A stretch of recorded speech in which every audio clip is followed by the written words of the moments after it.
రాష్ట్రంలో ఎలక్షన్స్ మీద ప్రతిపక్ష పార్టీ అధికార పార్టీకి ఏ విధంగా జరుగుతున్నాయి ప్రజలందరూ గమనిస్తున్నారు. అధికార పార్టీ నాయకుడు జగన్మోహన్ రెడ్డి గారు గతంలో మేము ఈ పనులు చేశాం, రేపు రాబోయే రోజుల్లో ఈ పనులు చేస్తాం, మాకు ఓటేమని అడుగుతున్నారు. ఇదంతా ప్రత్యేకంగా ప్రజలు గమనించాలి.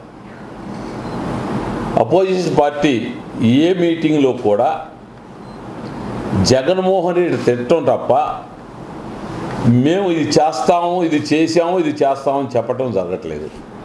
కొత్తగా నెల్లూరు జిల్లాలో మా పార్టీ మారి ఆ కండవా కప్పుకున్న ఒక్కరిద్దరు మాత్రం ఈ సూపర్ 6 గురించి పాపం ఎక్కడ మీటింగ్ పెట్టినా చెప్తున్నారు. 3 గ్యాసులు అంటారు, 4,000 అంటారు, ఇంట్లో ఎంతమంది మహిళలు ఉంటే అని 1,500 అంటారు. వారికి నేను సబ్జెక్టులో పోయే ముందుగా మీరు ప్రచారం చేసేటప్పుడు ఒక్కసారి 2014లో మీ నాయకుడు ఇచ్చిన మేనిఫెస్టోని ఒకసారి చదువుకోండి. ఏ ఒక్కటన్నా మీరు చెప్పే ఈ పథకాలలో ఒక్క పథకం అన్నా ఇచ్చున్నాడంటే ఈ పథకాలు చదివితే మీకు మర్యాద ఉంటుంది. లేదనుకుంటే ఆ నియోజకవర్గం ప్రజలు మీ ఇళ్ళకాడికి వచ్చి మిమ్మల్ని అడిగేదానికి మీకు సిద్ధమా?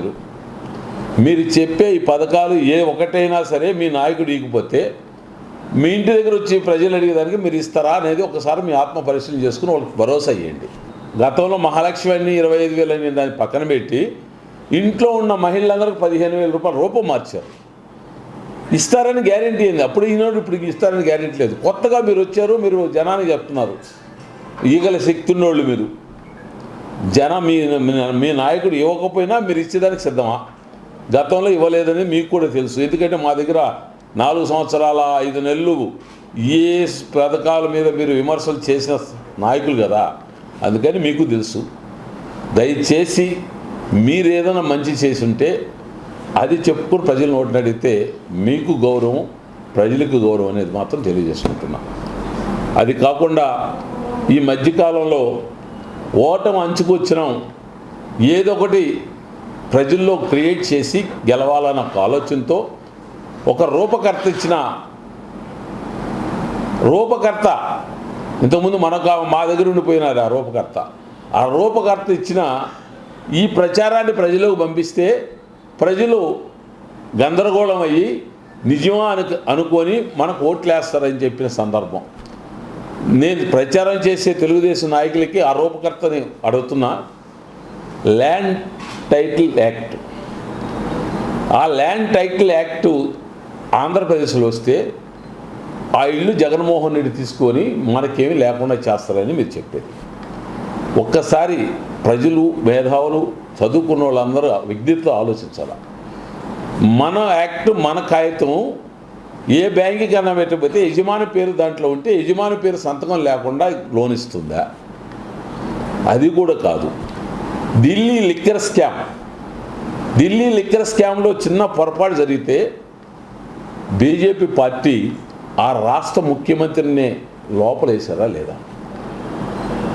ఒక రాష్ట్రంలో ఏదైనా రాష్ట్ర ప్రయోజనం కోసం, ముఖ్యమంత్రి ప్రయోజనం కోసం యాక్ట్ తెస్తే సెంట్రల్ గవర్నమెంట్ ఎట్టి పరిస్థితుల్లో ఒప్పుకోదనేది మనకు ఒక నిదర్శనం.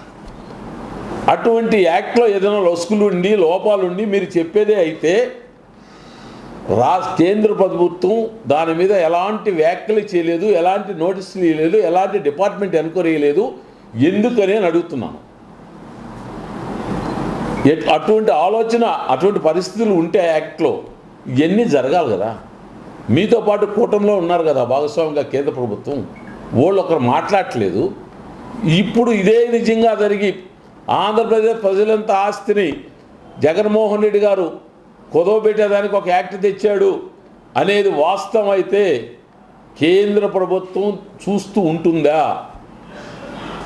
ఒక్కసారి ప్రజలు, మేధావులు మీరు అందరూ గుర్తు చేసుకోండి.